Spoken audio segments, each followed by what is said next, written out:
Salut tout le monde, bienvenue à un autre épisode de Prise de vue où cette semaine on y va du côté streaming et je pense que c'est la première fois que je vais du côté de Disney Plus pour parler d'un film et le film dont je vais vous parler est Eeny Meeny, disponible depuis la semaine passée sur justement Disney Plus. C'est Hulu à travers les États-Unis, mais Hulu n'est pas disponible au Canada.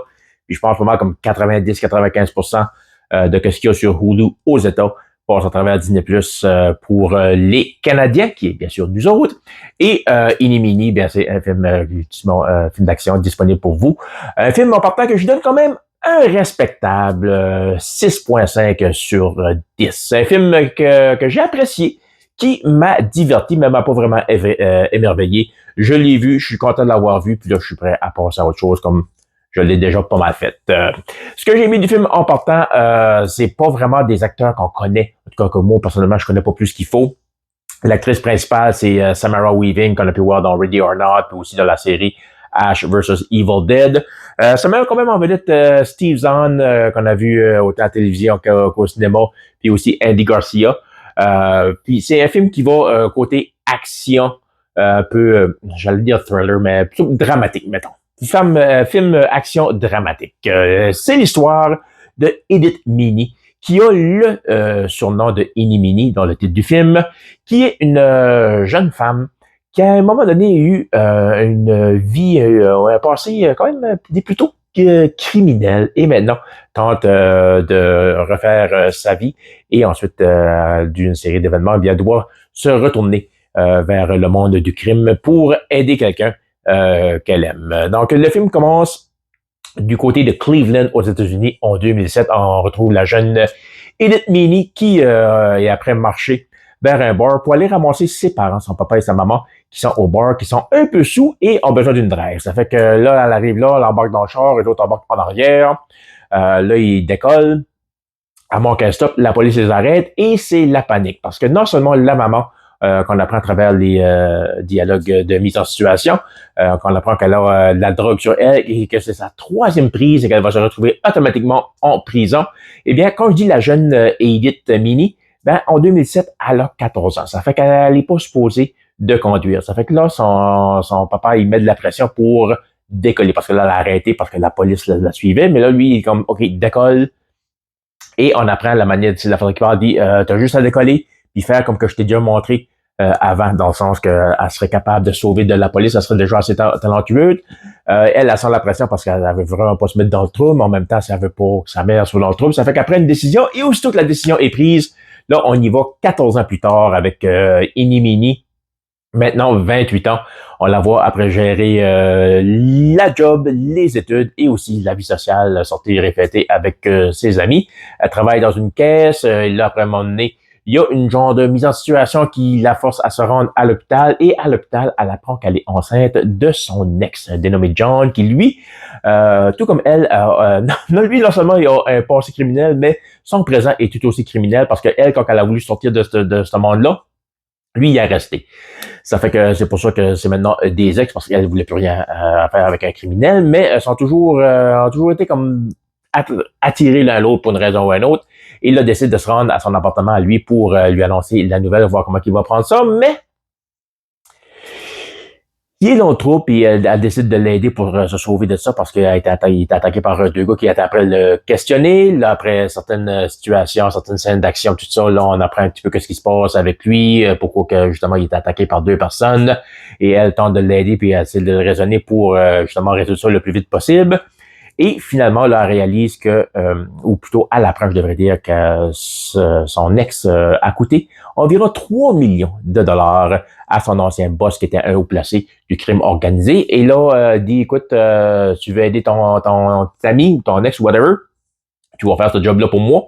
Et là, après ça, ben là, tout va être oublié. Ça fait qu'au début, évidemment, elle n'est pas intéressée, elle veut pas le faire parce que elle a mis ce style de vie-là derrière elle, puis elle veut aller de l'avant, mais étant donné qu'à quelque part, elle aime toujours John, ben, elle décide de changer d'idée et aller l'aider. Et la job en tant que telle, c'est qu'à un moment donné, dans un casino, il va y avoir un gros tournoi et il y a 3 millions de dollars qui vont être à gagner avec une voiture. Ça fait que comme cadeau, le 3 millions va être dans la valise du char. Et donc, pour eux, se disent, étant donné que Eeny Meeny est une pro à conduire et se sauver de la police, ben pour elle, ça devrait pas être trop de problèmes. Évidemment, comme vous pouvez l'imaginer, il y a plein de problèmes. À un moment donné, il y a quelqu'un qui s'en mêle, qui était pas supposé d'être là, puis là, ça cause plus de friction. Et c'est pas mal là qui est toute l'histoire du film en tant que tel. Comme je disais, le film m'a diverti. Comme j'ai apprécié, mais qui m'a pas émerveillé. C'est un film justement qui apportait au monde du streaming. C'est sur Disney+, si tu veux l'écouter, il est là.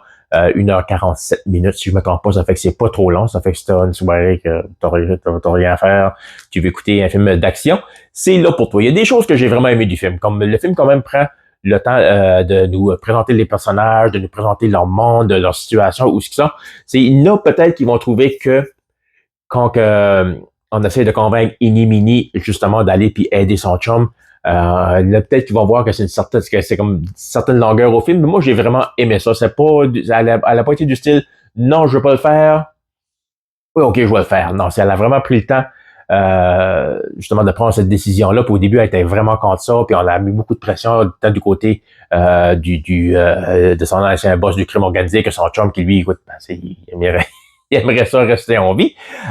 Puis elle, jusqu'à la dernière minute, elle n'a pas voulu, elle a expliqué son point de vue, puis on peut comprendre. Puis là, à un moment donné, quand elle a changé d'idée, on dirait à quel point on comprenait mieux le personnage, on connaissait mieux, on savait c'est quoi ses convictions puis ses valeurs. Puis ça, c'était le fun, ça apportait une certaine profondeur à un personnage qui aurait pu être assez unidimensionnel assez rapidement, un peu comme son chum John l'est, mais quand même lui aussi, à quelque part, à travers le film, t'apprends à le connaître que oui, c'est quelqu'un qui est pas nécessairement une mauvaise personne, mais est pas le meilleur à prendre des bonnes décisions, donc même un spécialiste de la mauvaise décision et aussi de la spontanéité.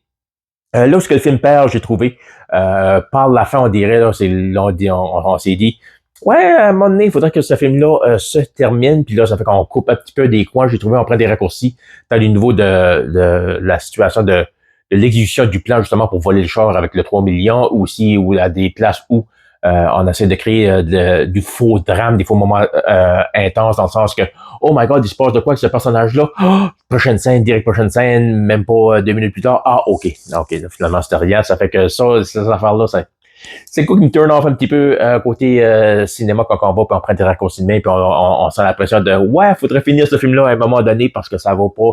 Là, on est conscient que le film n'est pas d'une qualité à pouvoir durer au-dessus de 2 heures. Ça fait que 1h47, comme je disais, c'est le temps idéal pour le film. Là où ce que le film perd beaucoup, selon moi, c'est que oui, c'est un film qui est intense par bout, c'est un film quand même assez dark parce qu'il y a une bonne fin, ça se termine bien, mais une fin loin d'être parfaite. Il y a eu des grosses décisions qu'on a eu besoin de prendre. Des sacrifices ont été faits aussi. Ça fait bien que le film a une fin où le film se tient par lui-même avec un début, milieu et justement la fin.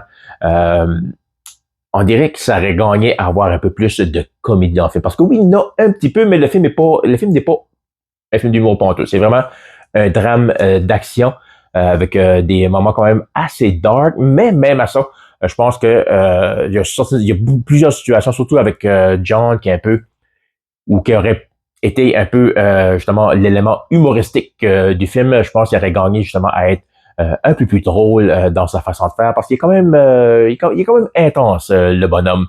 Puis je pense que ça aurait apporté plus parce que beaucoup de situations, beaucoup de mise en scène dans le film, puis surtout les choses qui arrivent à quelque part, c'est rigolo.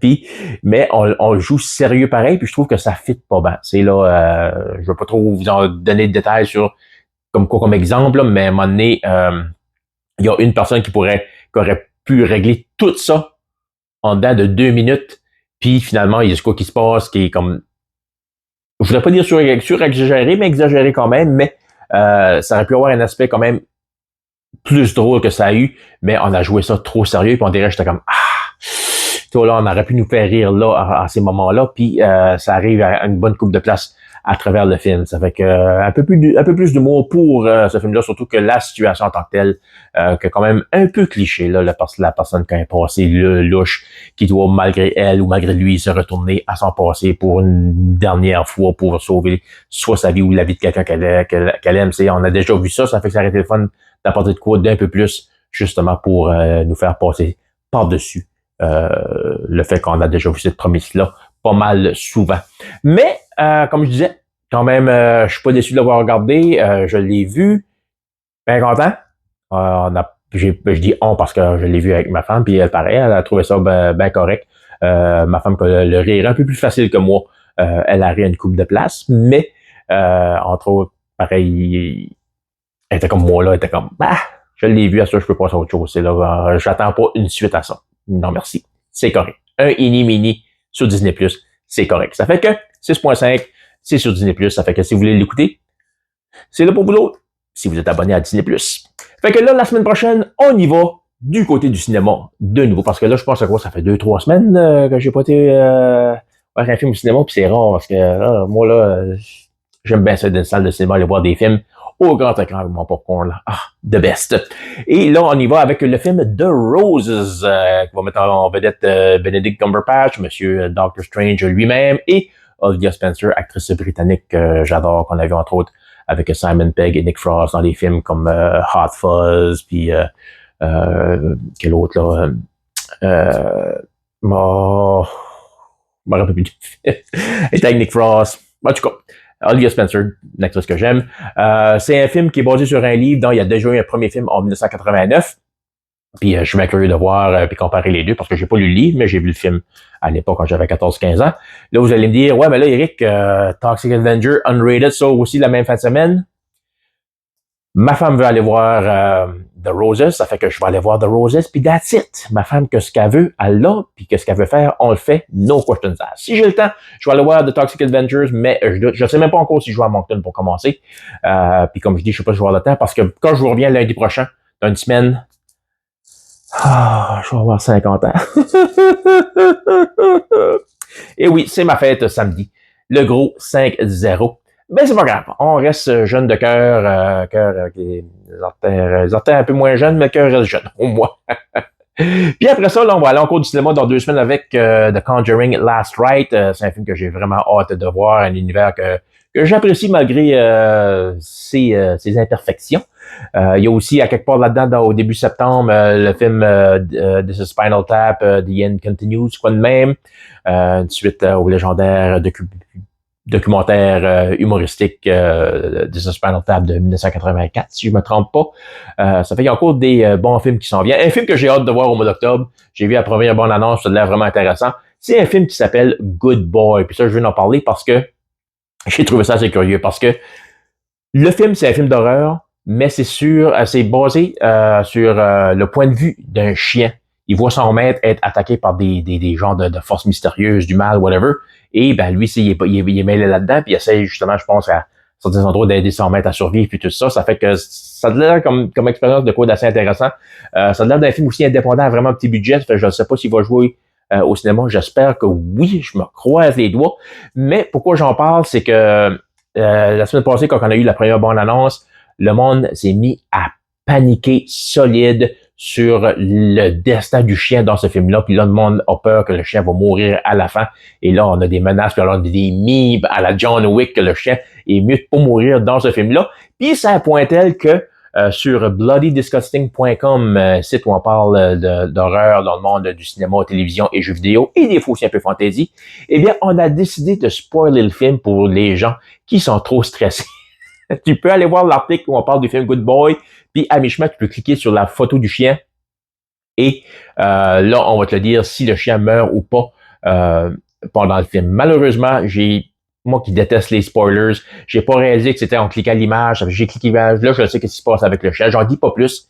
Moi, écoute, que le chien meurt ou pas, à la fin de la journée, je sais que c'est juste un film, c'est juste du divertissement. Je sais que le chien, tout de suite, il a encore envie, peu importe la fin du film. Ben, je vais pas vous le dire en coup, que si vous non plus, vous voulez pas le savoir. Mais si vous êtes intéressé à Good Boy, vous êtes trop stressé pour le chien, vous pouvez aller sur bloodydisgusting.com, voir l'article, puis cliquer sur la photo du chien, puis ça va vous confirmer. Je trouve ça tellement drôle. C'est la première fois que je vois de quoi de même où on va dire, OK, ben là, le monde panique trop, on va spoiler le film avant que le monde fasse des dépressions. Ça fait que j'espère pour les gens qui vont aller voir, j'espère qu'ils ne seraient pas trop déçus justement du destin du chien à la fin de ce film-là. Mais Good Boy s'en vient début octobre, 3 octobre, si je me trompe pas, puis j'espère que ça va jouer par ici parce que je veux vraiment voir ce film-là. Quoi d'autre aussi qui s'en vient? Oh, Frankenstein, qui est un film de Guillaume Del Toro, qui nous a offert Hellboy, qui nous a offert The Shape of Water, Pan's Labyrinth aussi. Là, il nous revient avec Frankenstein au mois de novembre sur Netflix. Et après avoir vu la première bande-annonce, j'étais comme, oh, ça a tellement l'air d'un film que tu veux aller voir dans une salle de cinéma sur un grand écran. Ben là, apparemment que il va jouer au cinéma au mois d'octobre. On dit par exemple ça va être limité. Quand ça veut dire limité, je ne sais pas si ça va jouer par ici, mais avant de le voir sur Netflix, j'aimerais vraiment le voir au grand écran. Je pense que ça vaudrait la peine. En plus, les gens qui me connaissent savent, les Universal Monsters, c'est mes films préférés des années 30, 40, 50, là, avec justement Frankenstein, Dracula, Bride of Frankenstein, Creature from the Black Lagoon, Wolfman, puis Invisible Man. Et un petit cousin lointain, des fois Phantom of the Opera, qui des fois il est mêlé, des fois il est pas mêlé, ça dépend des fois. Ça fait que y a encore des bonnes choses qui s'en viennent. Aussi, pour tuer celles qui ont vraiment trippé sur Superman et qui sont heureux, comme moi, que l'univers DC est maintenant là où ça doit être. Là, on a fait comme un reboot. On est sur la bonne direction. Superman qui a vraiment été excellent. Là, la deuxième saison de Peacemaker est sur Crave. Premier épisode, ça va être tous les jeudis à partir de 10h. Et c'est parti en coup de canon. Si vous voulez savoir si où va se rendre justement l'univers, où se dirige l'univers DC à travers justement les idées de James Gunn qui gère maintenant l'univers DC, ça va être le fun. J'ai hâte de voir où on va y aller parce que le premier épisode est parti en coup de canon. Puis j'ai vraiment hâte qu'est-ce que ça va apporter à l'univers DC dans les semaines à venir parce que c'est un épisode à tous les jeudis, comme je disais.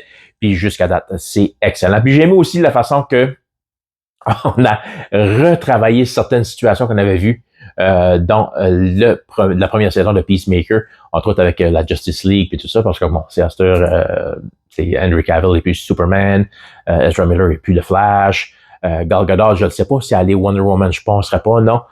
Jason Momoa, lui, n'est plus Aquaman, mais par exemple, il est Lobo. Et on va le voir l'été prochain dans le film Supergirl. Ça fait que j'ai vraiment aimé ce qu'ils ont fait. J'ai vraiment aimé l'épisode. Je suis tellement excité de voir où est-ce qu'on va aller avec cet univers-là d'ici. Tant qu'à moi, Marvel, là, Rest in Peace, ils sont 0-3 pour 2025. On est censé avoir Blade au mois d'octobre. On n'a même pas encore commencé à filmer ça. Ça fait que ça va pas bien. Surtout là qu'on a après tout spoilé Spider-Man pour l'année prochaine. Parce que Spider-Man s'en vient au mois de juillet. Et là, c'est habituellement là, quand on essaie de garder ça le plus top secret, comme c'est après filmé, là, Marvel est comme, hey, regardez, on a après filmé Spider-Man. Hey, regardez, Tom Holland est là, il a pas faire des cascades. Regarde, on est tout prêt à vous montrer ça. Comme, montre-moi pas ça, je veux pas voir ça. Je veux voir le film quand il va sortir. Comme, on est désespéré du côté de Marvel. Et ça paraît surtout que Doomsday, Avengers Doomsday, se sont sortir mois de mai, avril 2026. Bien sûr, c'est au mois de décembre 2026. Chez qui avait peur que Spider-Man aussi soit repoussé, mais lui, il peut pas être repoussé parce que Sony a une date limite à sortir des films Spider-Man, sinon ils vont perdre les droits de l'univers Spider-Man et le Spider-Verse en tant que tel va retourner exclusivement à Marvel. Puis Sony veut pas ça parce qu'ils ont toujours bien fait de l'argent avec le personnage en question et jusqu'à date quand même une bonne entente avec Marvel et Disney. Ça fait que pour ce qui est de Spider-Man, ça s'en vient au mois de juillet. Ils n'ont pas le choix. Ça fait que on s'en parle la semaine prochaine, puis jusqu'à date, c'est ça que c'est. Puis aussi, tant qu'à vous le rappeler, allez faire des rappels. N'oubliez pas d'aller voir le film Weapons au cinéma si vous ne l'avez pas fait. Vous manquez de quoi? Excellent film que j'ai vraiment apprécié. J'ai vraiment hâte de parler. Au début de l'année prochaine, ça va être court, mon top 5 des films préférés et déceptions. Parce que là, mon top 5 de films préférés, les deux premières places sont presque chicanés l'un avec l'autre à savoir c'est qui va finir au sommet. Fait que ça, on va voir ça au début 2026. Mais pour The Roses, on s'en parle la semaine prochaine.